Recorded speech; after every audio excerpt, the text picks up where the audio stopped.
Greetings to you, my fellow colleagues and students in the module INC4804.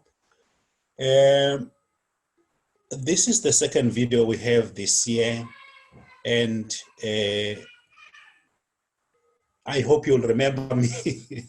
My name is IL Mkhuma, your lecturer for this module. I work with Dr. Kumede and Saptojonate, but unfortunately they are not with me today. But let us just shoot straight to the purpose of this presentation. Today, I would like us to revisit the outcomes and assessment criteria for this module, and also attend to some of the issues related to assignments, the structure of the portfolio, as well as the submission of the final portfolio of evidence. Colleagues and students, I hope we are still struggling with a number of issues related to COVID-19 or its impact. And what has happened in this module is that some of you have struggled to access school so that they can do their activities, and some of you opted for, I'm not sure whether it's an easy way, but others decided to do a hypothetical learner instead of going to schools because our schools were inaccessible due to the impact of COVID-19. But unfortunately, there are also some who decided to do nothing. But in this case, there is no right or wrong here, but I think you had to decide what was working for you and leave what was not working.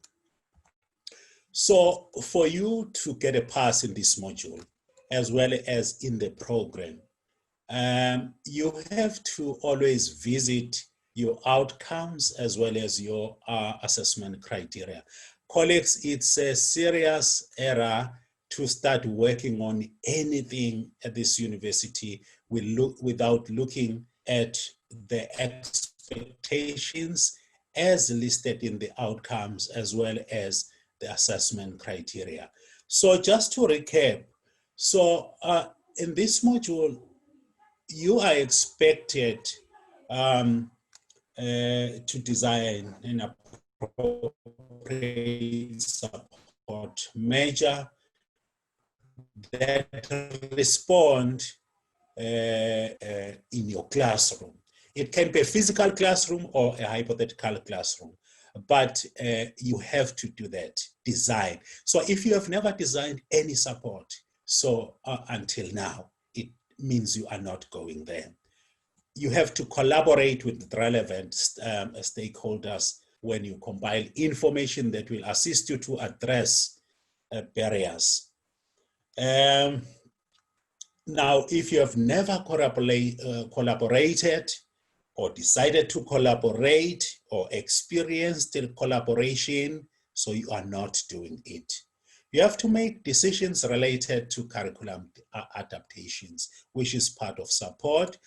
At the end, you have to make a case study. You write a case study where you describe one or more learners. So this year, due to various conditions, so one learner is sufficient. So you have to do all these things. You design appropriate support for these learners, collaborate, work with other essential stakeholders, make decisions related to curriculum adaptation, and at the end, write and present a case study. So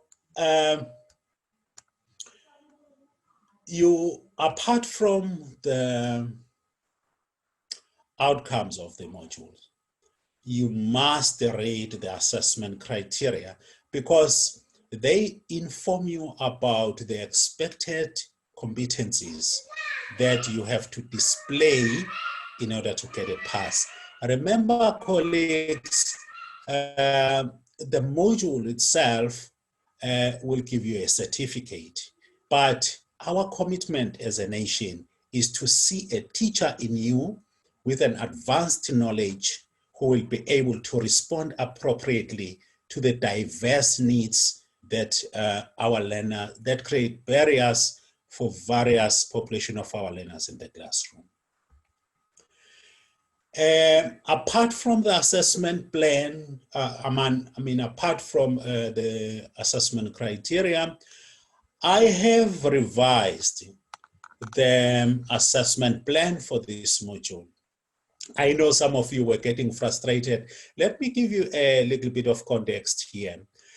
Unlike at school where you are a teacher, you're working with your COD, you're also working with your principal in various aspects of your work-related duties. Here, whatever change that you make as a lecturer, whether students demand it or you see it befitting, but whatever change, you have to go through a long process, writing a memo, sending it somewhere until that memo gets approval. So if that has not happened, you cannot implement anything. So I'm sharing you that there are changes, and changes have been affected because the memo that requested the removal of discussion forum has been approved. That's why there was a delay. So currently you have your assignment 1, which you have submitted. The weight is 25%. And assignment 2, which you have also submitted, the weight is 25%. Assignment 3, which you will submit on the 9th of October, the weight is 50%. And the portfolio, the weight of it is 100%. So there is no choice, colleagues and students. All assessments in this module are compulsory. Let me go through some of the critical items pertaining assignment 1, assignment 2 and 3. I know, and I really feel sorry that we have not been able to give you feedback in terms of assignment 2. Now, I wrote a note in WhatsApp group trying to explain that we are aware of the backlog in terms of marking. But at the same time, I also want to alert you that unlike school where students submit to the lecturer and the lecturer marks and return the student work, here it works a little bit different. The submission and the marking and sending of feedback to students involves not only a lecturer, but a number of people. So currently there is a backlog, but we have an issue that is delaying this process. Kindly bear with us. And some of these things are related to the impact of COVID-19, where you cannot make follow-ups on issues related to the system easily because we are still working from home. So this is not a sin. Please bear with us, but we are really sorry for this, but we are also working on it.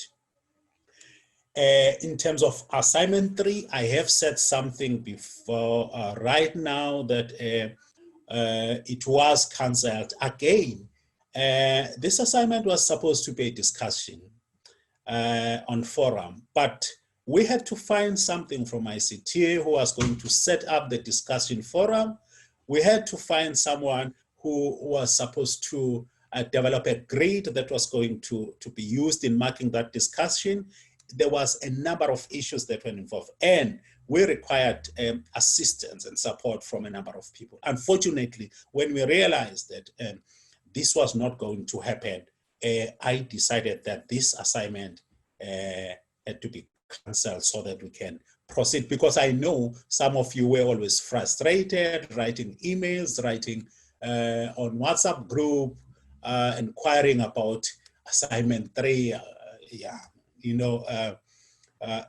People get excited and others get really worried, and that is human. Let me shoot straight to the portfolio of evidence. Colleagues and students, the module itself is a blended module. It combines assessment from written work, from online things, and so forth. But I want to talk exactly about a portfolio of evidence.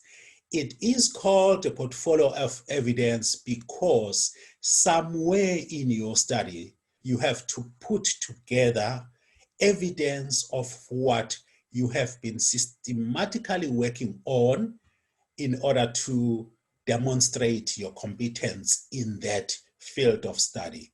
So I know that since you registered, you started working systematically on the outcomes of this module.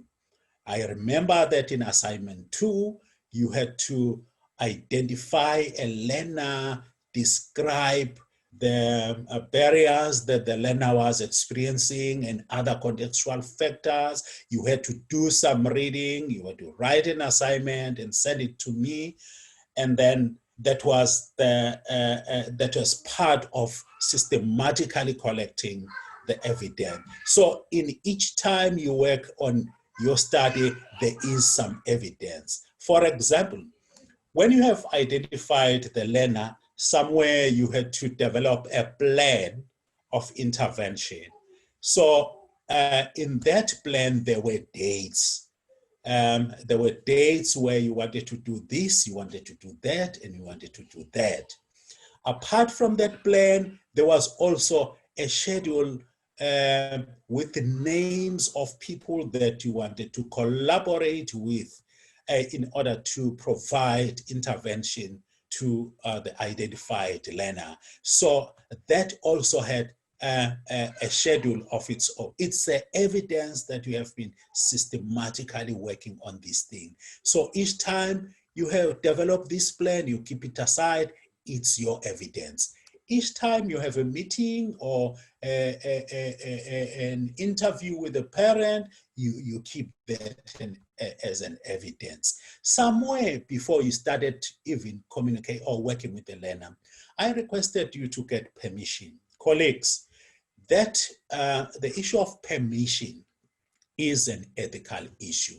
Whenever you are doing something related to research, you have to get permission.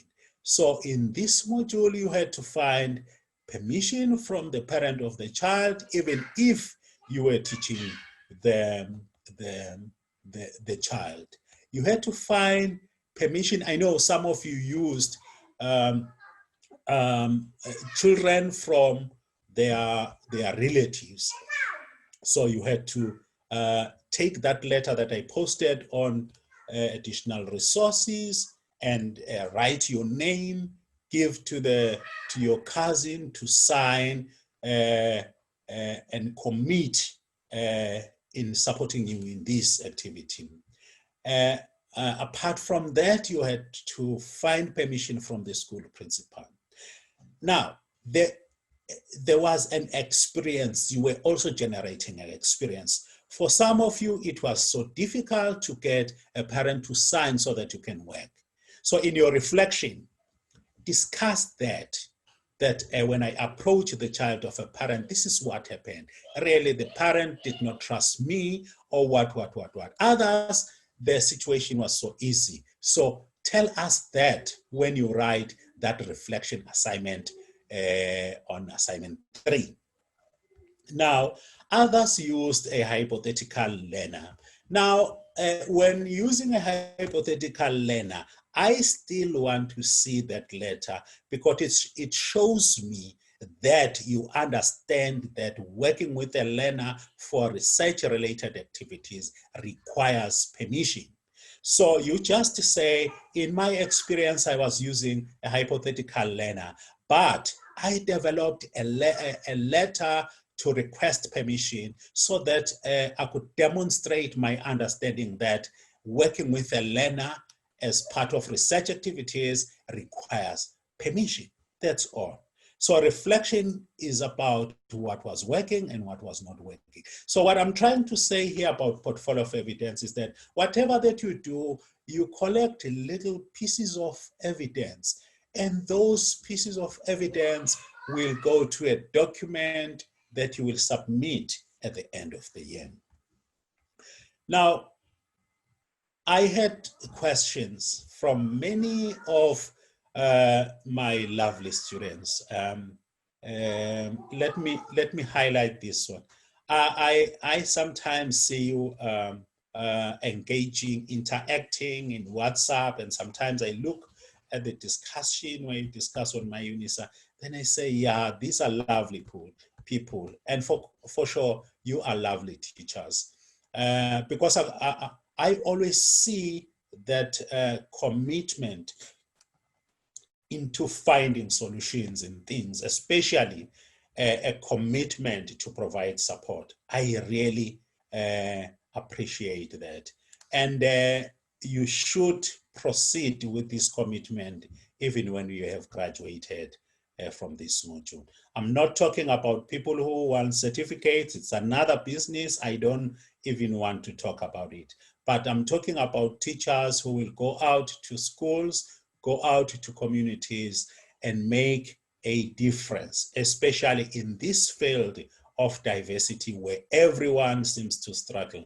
I also appreciate the fact that in your little corners in WhatsApp group, I also see you struggling with diversity. Then I say, but maybe the struggle that you demonstrate is good so that you can learn that you must re-educate yourself about issues of diversity. Diversity based on color, diversity based on ability, diversity based on your background or your location, and so forth. But the issue of diversity is a struggle to many of us. So from the struggle that you have shown me in your group discussions, I hope you have learned something, that you cannot be experts in this module and related modules in the program if you do not reteach yourself about issues of diversity, and how should you respond where tensions related to a diversity emerge. In assignment 3, let me go back to what I was talking about. In assignment 3, which is a reflection assignment, I only want us to talk about your reflection, talk about your experiences, talk about what was easy, talk about what was not possible for you. But don't send any document. Don't send any document. I am stressing this because I could read from some of the correspondences from my students that people wanted to send an individual support plan. Please don't send any document in this assignment, but tell us about your experiences. Don't even tell me about how did you go about developing an ISP, but share with us what was good. Did you enjoy the experience of developing? What was challenging about it? And how did you manage to proceed even if there were challenges? Just those. That's why there are little marks, 10 marks, 5 marks, 5 marks. And these experiences, unfortunately, cannot be shared in groups. It's your personal experience with the exercise. On the other hand, in the assignment 4, it's evidence of the activities that you have systematically collected. Let me clarify this issue again. Evidence of all activities, I mean the activities, different activities that you have done. But I also understand something else after one of our colleagues here in this module highlighted something about all. For example, from May up to now, you have been doing intervention activities, different intervention activities, and now you are sitting with 12. The question is, should I include all 12 activities? The answer is no. Just select maybe from each month, 3 months, 1, 1, 1. So you have 3, you're selecting from a pool of 12. So, but then you're taking the activities where you feel that these were really bad or good activities. There is another challenge here. Some of you have got activities that were marked because they were working with a live learner. Others will have activities that were developed for a hypothetical learner. Now, let us try to find a solution. I'm not going to penalize you for the activities that are not marked, and I'm not going to give you extra marks for the activities that are marked. So what I want to see is the activities. Just include a few of your best activities that you have developed to support the learner that you have identified in assignment 2. So, but then we don't want you to submit everything. Select only your best support activities. Now, there is an issue of an ISP. Okay, there is an issue of an ISP. My understanding here is that an ISP is just a document that contains the goals and how are these goals going to be addressed. So apart from the ISP, then you have these activities. So because is your main document, develop these activities that you will attach. Let me clarify this issue about the ISP. You know, in South Africa, we call it ISP, but I know in other countries, they call it IEP. Now, the problem that I request you to avoid, it's a problem to me because some of my students in this module claim that if we talk about ISP, we are talking about all these documents that you find in the SIAS document. That is not true. Although this module is offered in a South African university, but the South African university, that is UNISA, is not working for the Department of Basic Education. You must be able to separate the two things. There is Department of Basic Education, that is where you find your SIAS strategy. And we don't have, in this module, we don't have students from South Africa only. There are students from different countries. And if you are going to prescribe SIAS forms to all the students, what will you be trying to do? So unfortunately, I have tried earlier to give you a signal that it's not the prescription. We don't have any prescribed form. If you are in Japan and you are coming with a nice ISP, it will be accepted and you will get good marks. But as a postgraduate student, the business here is not to fill in forms, because I could see that there is this excitement about where do you get the forms. We are not filling in forms. You design. Go back to the outcome of the module. It says design. So you design. It's not wrong to look at SIA's strategy, the forms in SIA's strategy in South Africa. It's not wrong.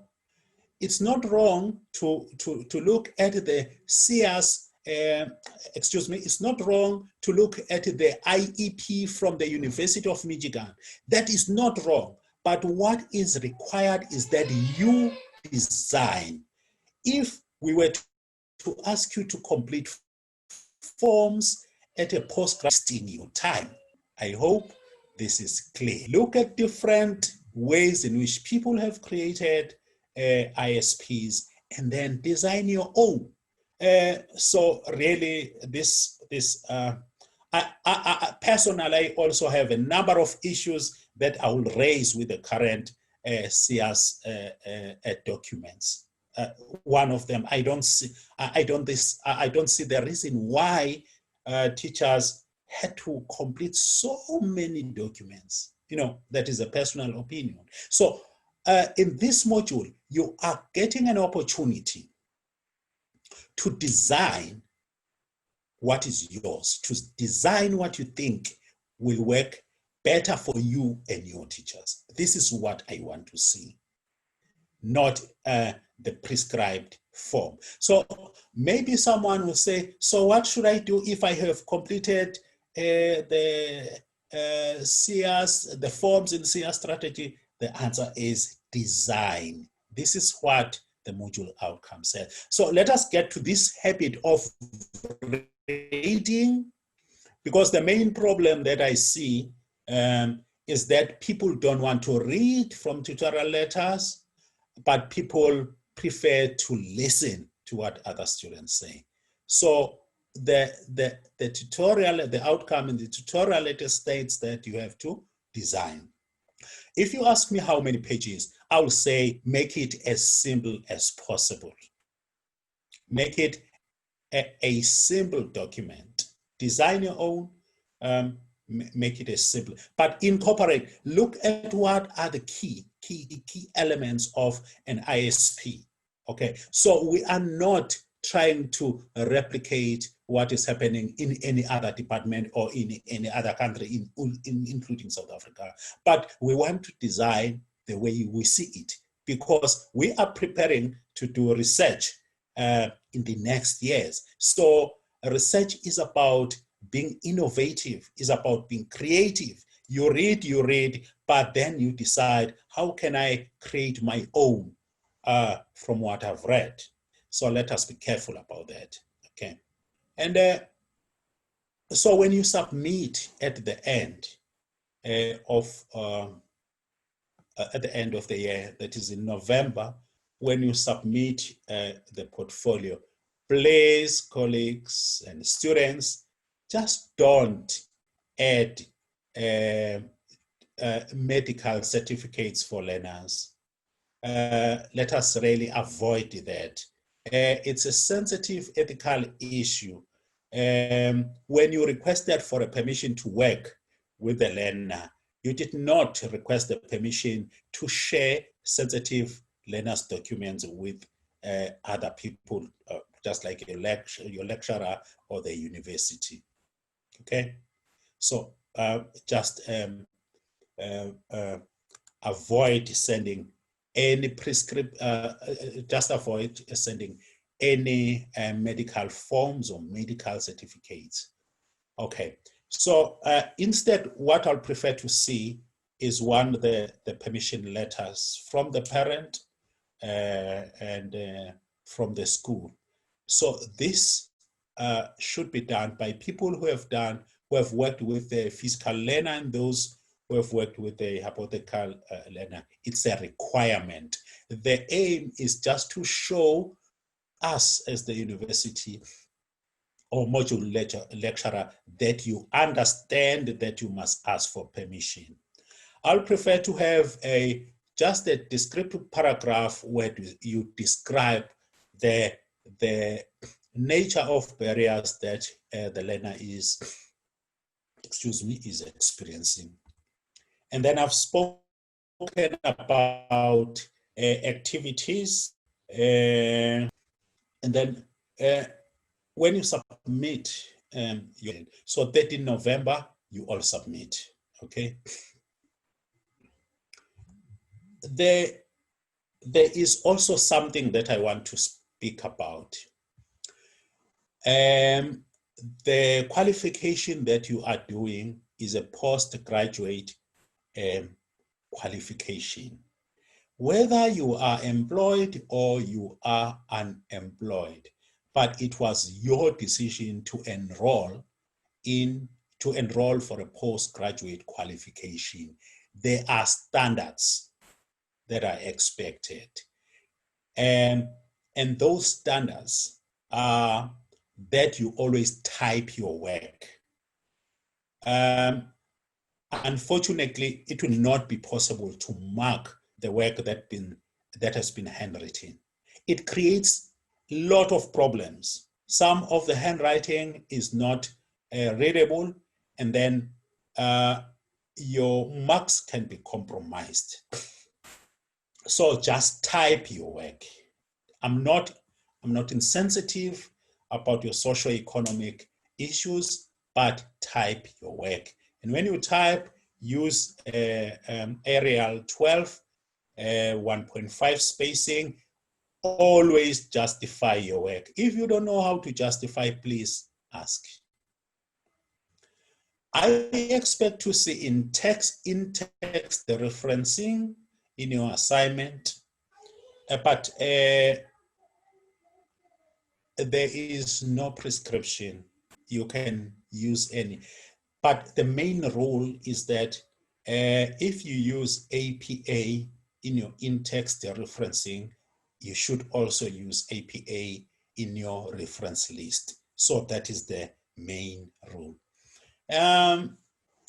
Because this is a postgraduate module, it will be possible to take your work to turn it in to check similarity index.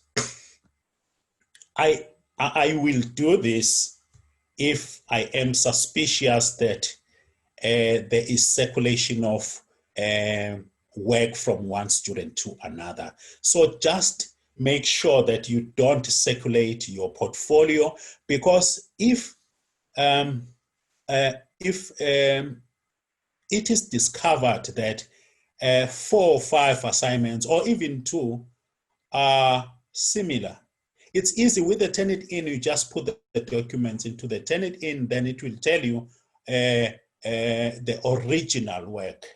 And then if there's 4 or 5 or even 2 assignments that are similar, unfortunately, because that one is an academic fraud, a decision will have to be taken, but you will not proceed to the graduation with this tendency. So as much as I appreciate the sharing business that you do, but if you share your portfolio, you must know that I have warned you that your work might be taken to turn it in to check similarity index. We don't encourage people who copy or who I'm not sure what is the neutral word, but for me, there is no neutral word in this business.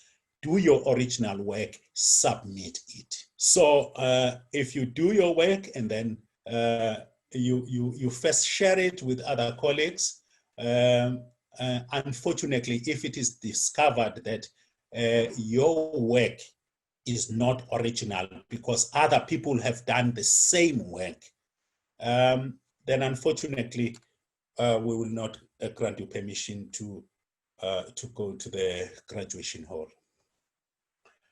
The other thing that I want to speak about towards the end of my presentation is the checklist. Today, I posted on my UNISA notice is a revised checklist. Let me go through it so that we all understand what's going on. First, a portfolio of a postgraduate student has got a cover page. Get someone to assist you to create a nice cover page. Cover page bearing your names, full names, module code, and your student number.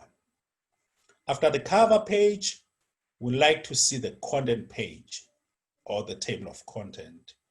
Then one paragraph or so where you describe the barriers experienced by the learners you have identified. Then permission letters, then the schedule for all intervention. A schedule is just the date. This is on this date, I planned to do 1, 2, and 3. And then below, then you also do a schedule for meetings. Remember, another outcome of this module is collaboration. So we want to see that as well.